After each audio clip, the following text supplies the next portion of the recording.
Think about your life along 6 dimensions. So the goal is this. You're going to take care of yourself. You're going to have a life in 3 years that justifies its suffering. That's the goal. So you can invent the damn life, but you have to think what you would be satisfied with so you wouldn't be all bitter and resentful.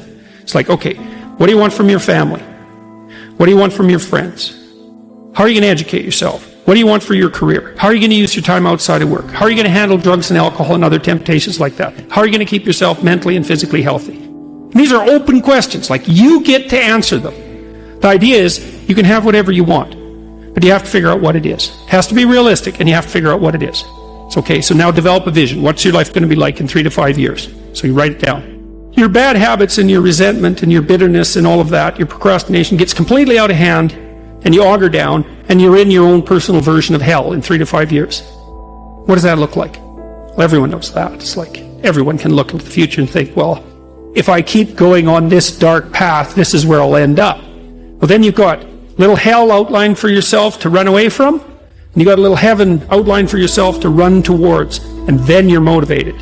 Because sometimes, you're just hopeful. I would like a good thing to happen. It's like, yeah, but I'd like to drink half a bottle of whiskey tonight too. It's like, so which is it going to be? Well, just being hopeful about the future might not be enough, but then you think, oh, I see, like, there's that little hell thing that I outlined that's waiting for me.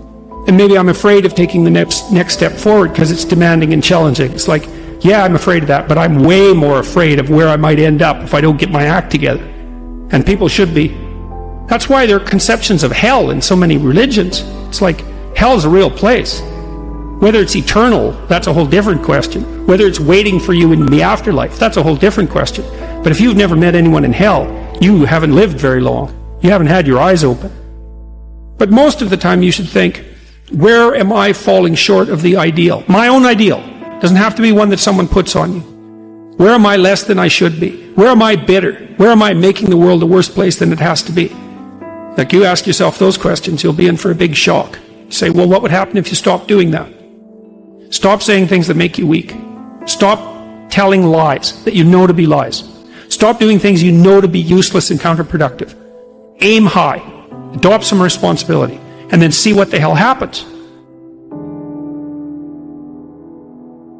You want to lay your life out so that it's providing you what you need to not be bitter and to work for your best interests and for the interests of everyone else. That would be lovely. And I think it's attainable.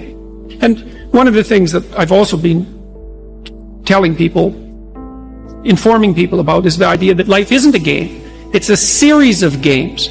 And the right ethic is to be the winner of the series of games. And part of that means you have to learn how to be a good loser.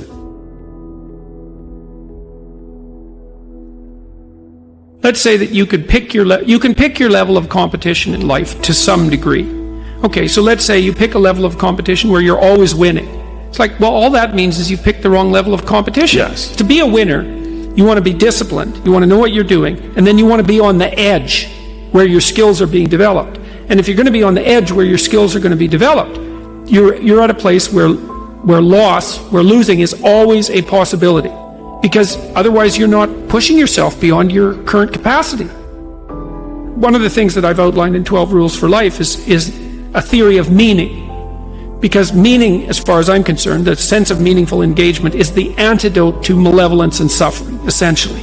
Because you want to have a life that's so engaging that you think, despite the fact that I'm limited and that we're mortal and that life is tragedy and there's evil in the world, despite all that, this is worth doing. Life is suffering and betrayal in many senses of the word. But you can adopt a way of traversing through life that is more powerful than the tragedy and the malevolence. Get your act together. Stand up forthrightly. That's rule 1. Stand up straight with your shoulders back.